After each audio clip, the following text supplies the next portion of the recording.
Good evening. So I was able to figure out how to use the SafeExam browser. This is the website where you would download the software from. As you can see, there are no options for Android, just Windows, macOS, and iOS.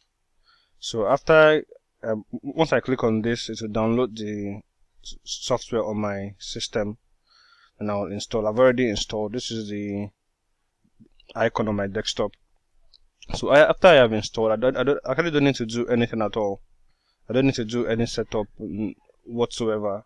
All I have to do is go to exam.net, log in as a teacher. This is the login page. So I log in as a teacher, and then I create a new exam. I have to give it a title, test 2. Then I have options of how I want my exam to look like.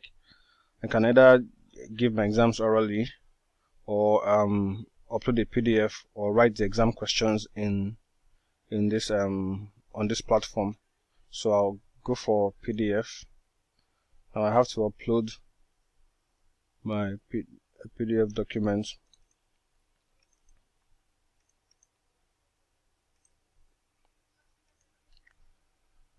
It takes like a minute to upload.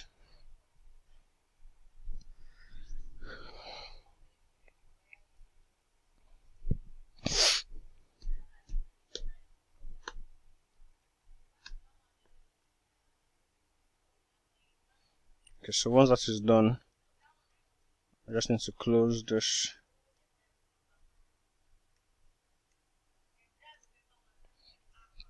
Now, so what information will the students need to enter to be able to log into the exam? I need their first name, last name, and their class. Then I can actually make it anonymous too, so I'll just assign codes.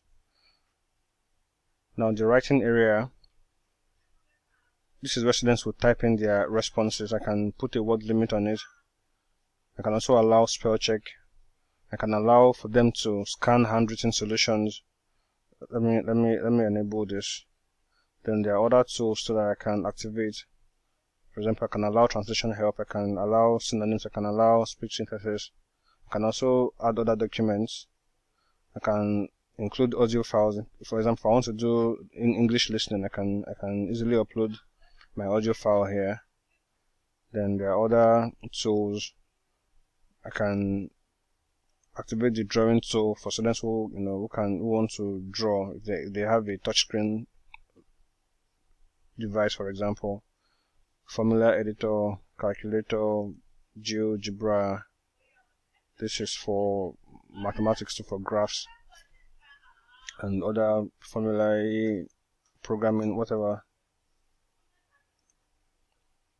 And then other resources too. Then for security, so this is where my SEB comes in. So if I select this option, they will only be able to do the exam through one of these options: SEB, TAT, or the Chromebook app. Now, this only applies to people that use the Chromebook. This for Windows 10 users, but I tried to figure out how this works, but I wasn't able to figure it out. So my only option now is SEB. If I allow this, they'll be able to choose between this option and this option. So they'll be told that this is the preferred option, but they can use any browser. Now this option here is, I can use my Firefox or Chrome. So for those who have Android phones, this is the only option they'll be able to use, since they cannot install any of these softwares. This will be their only option. But since I have SEB installed already, I'll go for the first option. Then I create exam. So what happens is it generates an exam key. So I'll copy this down.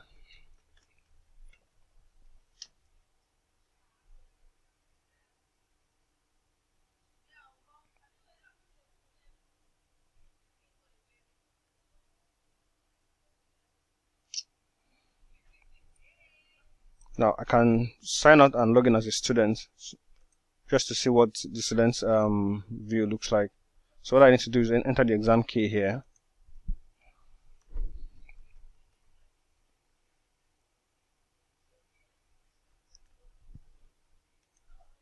It's Q V C J Y A. Yeah, so it will ask me to launch SEB or this other option. So I have SEB installed already, so I'll just click on launch SEB.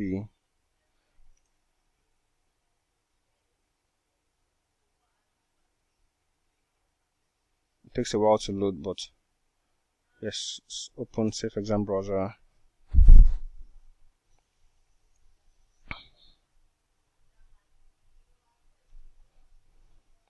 So this is what the students would see.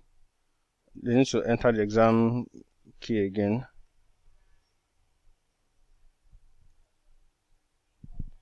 Q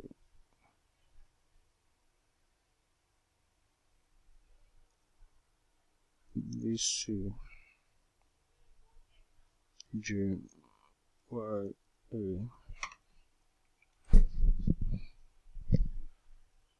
They enter their names.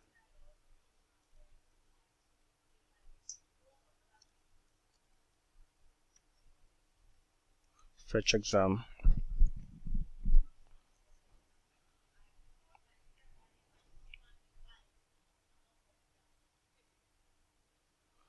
Okay. Now I need to open the exam. I forgot to do that. Okay, so I'll go back to my browser.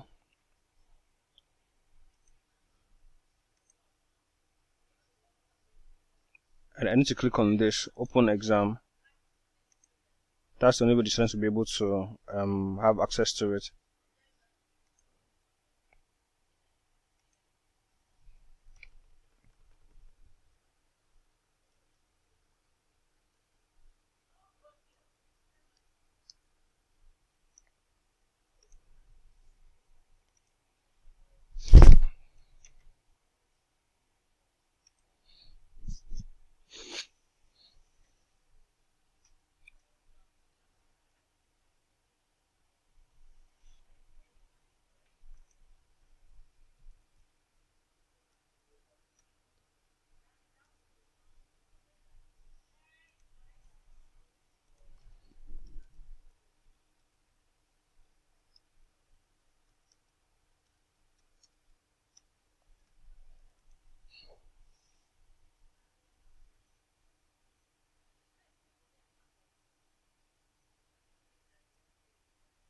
Oh,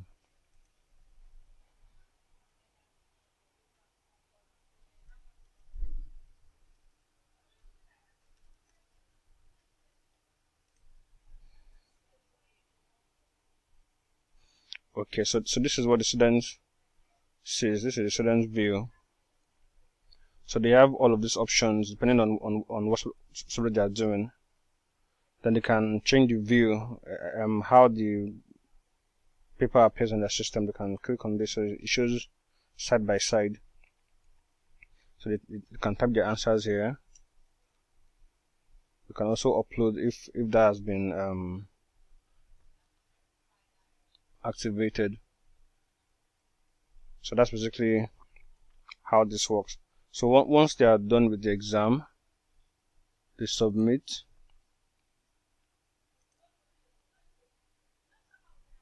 And then exit.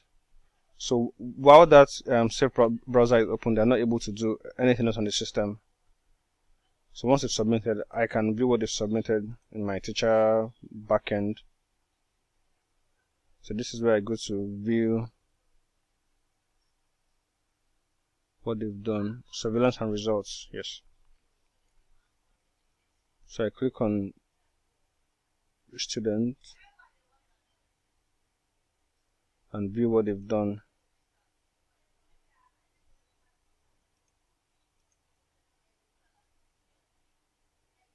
There. So it's as simple as that. So if we're willing to give the Android users the option of just using their Chrome browser, then we can do a test run as soon as possible. Thank you.